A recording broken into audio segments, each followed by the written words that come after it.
could you please give your take on celebration of Navratri, please? Okay, so the Navratri festival is very important, I think. As you say, is the main idea is to invoke the idea of strength and the feminine aspect of God. So it's basically celebration of Mother Goddess. I know in Gujarat state it's very popular. We have so many bhajans, so many songs dedicated to Mother Goddess. It's a nice feeling to have, the not just the male aspect, but also the feminine aspect we can worship. I mean, ultimately, everybody has two parts in themselves, the male and the feminine aspect. It's kind of deeply kind of intertwined, yes.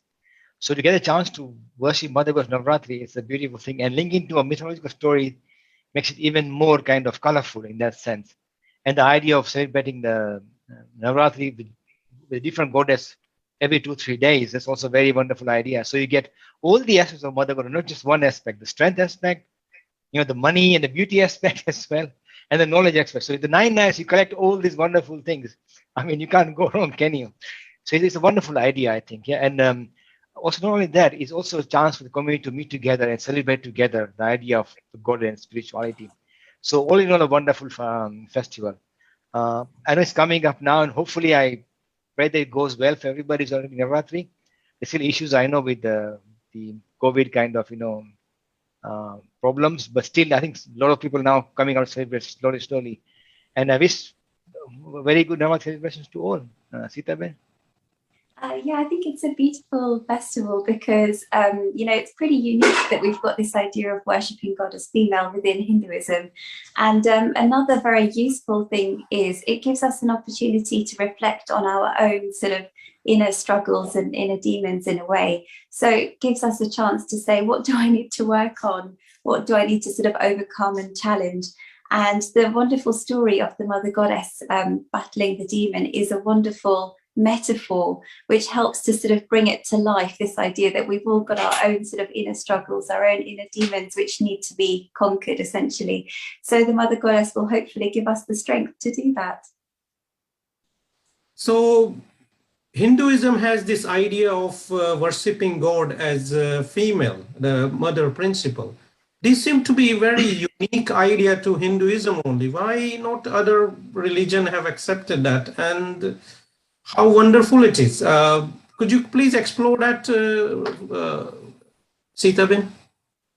Yeah, I mean, apart from maybe paganism, this idea of thinking of the ultimate as female or God as female is pretty unique to Hinduism. So in that sense, we're extremely lucky. And you can see the sort of the reasoning behind it because, the female is the one who can give life, who can give birth. And that's a magical, mysterious thing, really.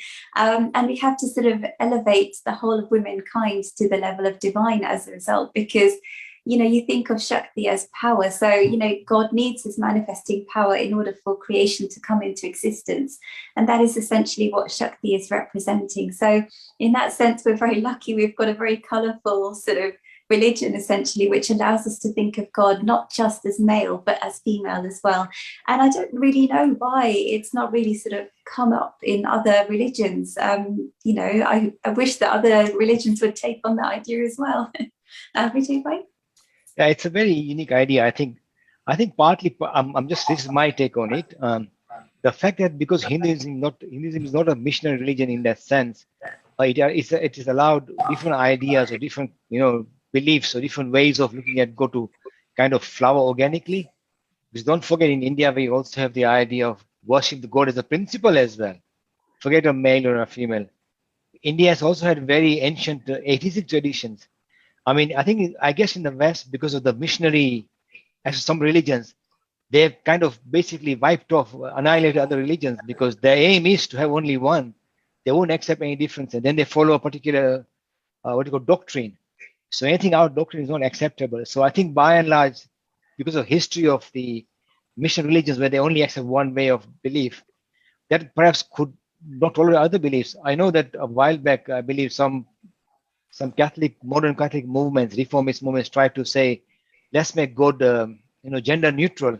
Even that was very hard, and the church came down heavily saying, the Catholic Church, no, God is a Father in heaven, and that's it, period. Because they're following a set doctrine written in a book, right? So they really can't have this organic growth of different ideas. But I hope now, as the world is changing, we will start seeing God is not just a male, but also in a feminine aspect. So God has to be both. Actually, the idea of feminine makes more sense. As Sita mentioned, the idea of paganism. In the ancient belief, because mother was the life-giving force, right? Who actually gave birth to the next generation. So in that sense, it's a very kind of a unique thing, a very special thing. So I think it's a good thing that we worship Mother Goddess as well. But yeah, in this, I would say Hindus is very lucky that we have this option to worship Mother Goddess. So I can add on that, yeah. Wonderful answer, Vijay Bhai. So Vijay Bhai, as we see, it's a celebration of 9 nights, and then a 10th night is the Sera, where we celebrate victory of Ram over Ravan. But why 9 nights, and what is the story, mythological story behind Navratri? Could you please tell our viewers? Well, I think the thing is that don't forget the demon Mahishasura was given really special powers. I think initially he wanted to become immortal. And I think it was Brahma who actually, he asked Brahma for immortality. And Brahma actually said, well, I can't give you immortality because even I am not immortal. I only last for 1 yuga, and then even I have to disappear, basically. A new Brahma comes.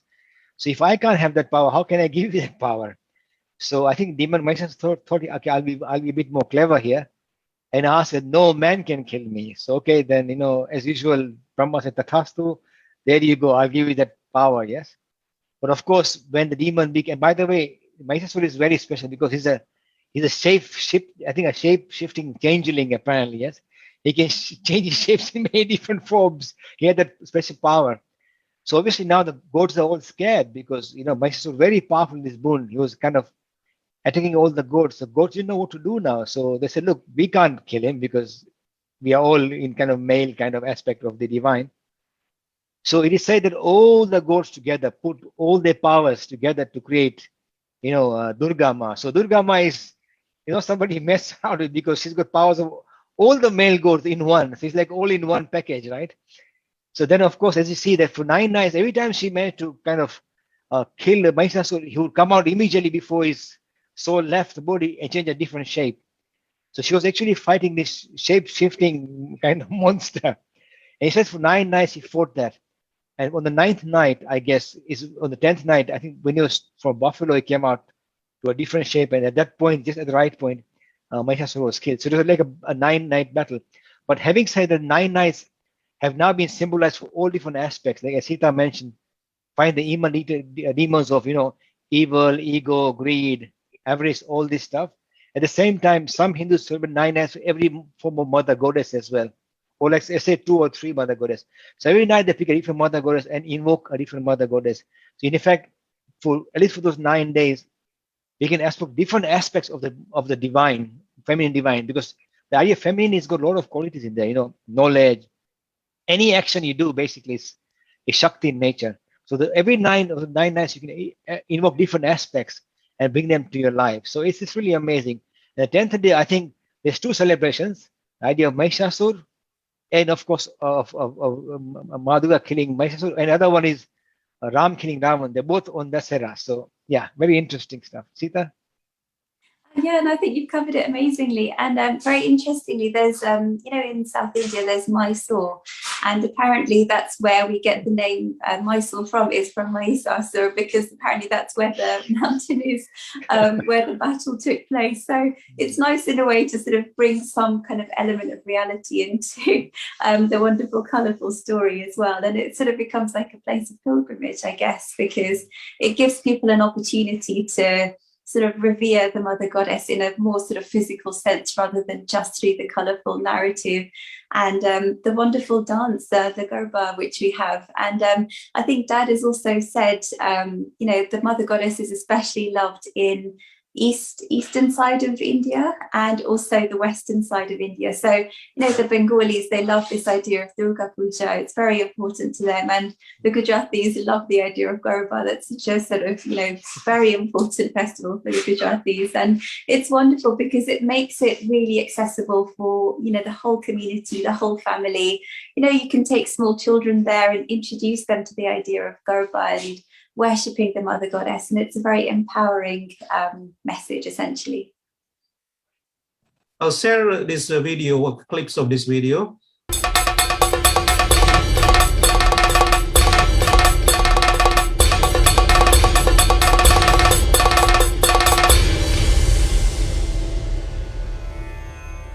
गिरिनन्दिनि नन्दितमेदिनि विश्वविनोदिनि नन्दनुते गिरिवरविन्ध्यशिरोदिनि वासिनि विष्णुविलासिनि जिष्णुनुते भगवति हेशिति कण्ठकुटुम्बिनि भूरि कुटुम्बिनि भूरि कृते जय जय हे महिषासुरमर्दिनि रम्यकपर्दिनि शैलसुते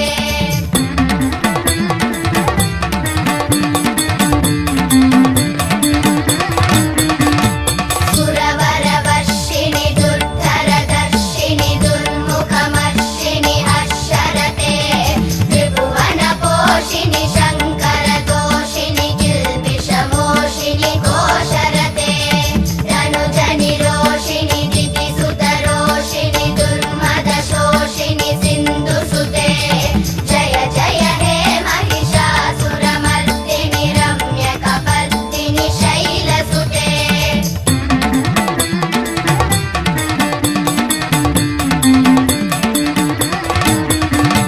मयि जगदम्ब मदम्ब कदम्ब वनप्रियवासिनि हासरते शिखरि शिरोमणि तुङ्ग हिमालय शृङ्ग निजालय मध्यगते मधु मधुरे मधु कैटभगञ्जिनि कैटभभञ्जिनि रासरते जय जय हे Mahishasuramardini रम्यकपर्दिनि शैलसुते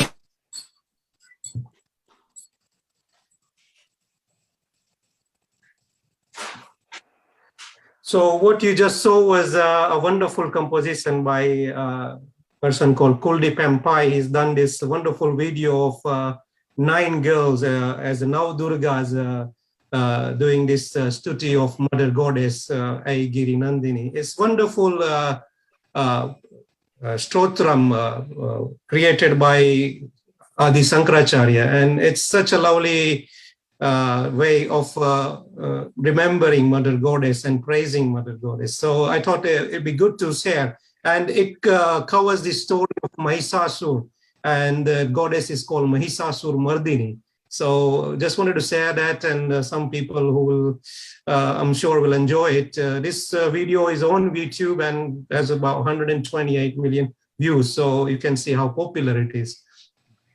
So in this, especially this video, the 9 girls are represented as 9 Durgas, now Durgas. And this person actually worshipped these girls before he actually created this video. So how do you, and there is this idea, especially in Bengal, they worship the little girls as a mother goddess. What do you think about that idea, Vijay Bhai? Actually, it's a very ancient tradition. It's not new. Just an interesting fact to share here.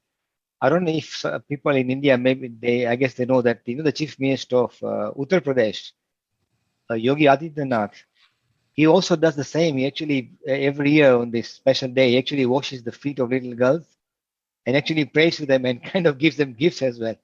And I think from somebody who's not a Hindu, it's very, very strange. And many secularists also find it very unusual. But the fact remains, in Hindu tradition, the invoking of Shakti, strength, resilience, power, tenacity, all these are feminine aspects. So I'm not surprised that actually even the great, Chief Minister of Uttar Pradesh is actually worshiping little girls to invoke that strength. But that's the nature of Hinduism, yeah. So it's very beautiful. I mean, again, the idea of 9 Durgas you mentioned. So every night, people actually worship Durga in different forms, not just one form. So the idea of 9 nights and the 9, now Durgas, it's quite an amazing kind of idea. So just to add one fact, what Adi Shankara mentioned, what is remarkable, Adi Shankara was not actually a trained musician. And when he put this Aigiri Nandini in the Saundarya Laharis, I think is one of his writings, it's absolutely amazing. I think if you get a chance, I would say to the viewers, please, you may understand the actual verse as read out, but look at the English translation. It's absolutely beautifully, very beautiful. The words actually mean a lot. And I think you'll really enjoy listening to the translation or reading the translation of this Aigiri Nandini. Yeah, Sita Ben? Yeah, no, I think you've covered it. I mean, I think it's just such a wonderful idea to sort of worship little girls as the mother goddess. It's so sort of refreshing, and kind of realize how sort of the innocence of small children is just, it's so pure, and it's sort of giving reverence to the idea that essentially they're a clear manifestation of the spirit, these little girls, and not just little girls, little boys too. So it's wonderful to sort of give reverence to children in this way, because they are also a wonderful manifestation of spirit. Wonderful answer, Sita Ben Vijay. So during Navratri is my favorite festival. I love to do Garba, and I frequent every Navratri I try and go and do in Garba. But when we go to this Garba, sometimes we see some people, especially when they're doing Aarti, we see some people, they seem to be possessed by spirit and they're moving in a way, and maybe people say, Mata, the mother goddess has come in their body to attend the ceremony. What is your thought on that, Sita Ben? I personally don't like to sort of encourage that sort of thinking, because I don't know if the ultimate God's manifestation is going to sort of come into a person and possess them in the way that a ghost might do that. So I try and think maybe not to sort of delve too much into it personally. That's what I think. If people feel that they're sort of being uplifted by the spirit, then good for them. But I'm a little bit sort of skeptical about, I don't think God would come down to earth in that kind of way. God is living already in all of the people who are doing the Garba already. There's no need for them to sort of like make a show of the Mother Goddess appearing in this particular way, I think. Vijay Bhai? It's interesting. I mean, I also, when I see that, I kind of shudder sometimes. But I mean, the way you can check if somebody is genuinely spiritual, I think look at their life all the time, not just during Garba. If they're living intense spiritual life, then you can feel, okay, God is always in them. I think one thing we have to be careful. I've seen sometimes people say they kind of get Mataji and possessed, but when they leave the hall, they are not really spiritual people. Then you wonder how only that aspect kind of caught them. Some are very genuine, but I mean, I have not experienced, so I really can't say firsthand how that would work. But as I say, the idea is to be living a spiritual life, a divine life all the time. And of course, the time of the Mother Goddess is going to be much more spiritually charged, no doubt. But something else to remember as well is that it has been documented by science that in many, many communal festivals, when the atmosphere gets intense, people do get this kind of experiences. Strange. It's not unusual. I've heard that happening also to people in visiting Mecca as well. I've been told, yes, by some Muslim friends I know. They have actually experienced this. So it's not unusual to our tradition. Or if you look at the tradition of the Yazidi people, they go in a deep trance. So trance has been there since the shamanic times. It's not new to our time. So people go in a trance in different ways, sometimes very intense exercise. Sometimes people take, altering drugs, all kinds of things happen. And the Yazidis do that. So it's a very ancient, it's not new, but Hinduism has kind of still got that to some extent to now. But I would say have a life where you're spiritual all the time, not only at one instant. That's the best, I think, way to judge somebody. Yeah. Wonderful answer, Sita Ben Vijay Bhai. I think Jai Bhai once said that it's probably other spirits coming into their body rather than Mother Goddess, and try to enjoy that festival. And that could be another explanation that we can only guess, I suppose, and we be honest about it. So next question, Vijay Bhai, is how do we empower ourselves or invoke strength in us? Because that is the central idea. And is Garba the best way to do it? I think Garba is but one way of doing it. There are many ways to it. The idea is, I think one thing you have to keep in mind is that the idea of the feminine aspect is very, very, the idea of perseverance, tenacity. You will see that also in a lot of mothers, also kind of feminine aspect, that they will go to great lengths to achieve, protect their children and achieve various goals which are beneficial. So I think these are aspects, and that's why people tend to pray to Mother Goddess for strength. I think, I know in India, I know in Gujarat at least, daughter of Hindu families always have a Kur Devi, which is the idea of the family goddess. And they at least make an effort to go once a year to kind of pray to the, the mother goddess. You'll be surprised, even the Jains, some of the Jains I have seen, they have Kur Devi, which is not even part of the tradition. But they go and worship her, primarily to invoke strength and give strength so they can tackle all the problems in life. Also, kind of give strength to the family as a whole. She's always been seen as the idea of perseverance. All these stuff are all seen as the actionable events, hence are seen as part of Shakti. And so, of course, if you want all this stuff, you pray to the mother goddess. Simple as that. Sita? Yeah, sometimes it's nice to sort of, because we're just so caught up in our sort of day-to-day lives, and we just get caught up in the rush of our routine, to sort of have a pause and just sort of have these period of nine or 10 days to say, let's go physically, let's go and do something physically to remind ourselves of the importance of, having strength, not just for these 10 days, but for the rest of the year as well. So in a way, it'll sort of recharge our batteries and remind us of how important it is to invoke strength within ourselves, and also to pay reference to womankind, essentially, because without womankind, our society is going to collapse. So in a way, it sort of pays tribute to womankind. It reminds us to be strong, not just for the 10 days, but throughout the rest of the year. And it's just a wonderful time to reflect on these things. Wonderful stuff, Sita Ben. So I'm going to share another video of Kuldeep Empire again. It's about Durga Chalisa, the girls singing Durga Chalisa. It's the same girls, but just 2 years ago. So they look very different. So let's enjoy that. I will share the screen.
So there we saw the same girls again, but much older now, and still singing the beautiful stotras of Mother Goddess. And it's so wonderful to see. And this is another way of empowering ourselves. Especially when I see this, it just so fills me up with so much, it empowers me, I think. So that's me, I guess. And you could do the same in your spare time.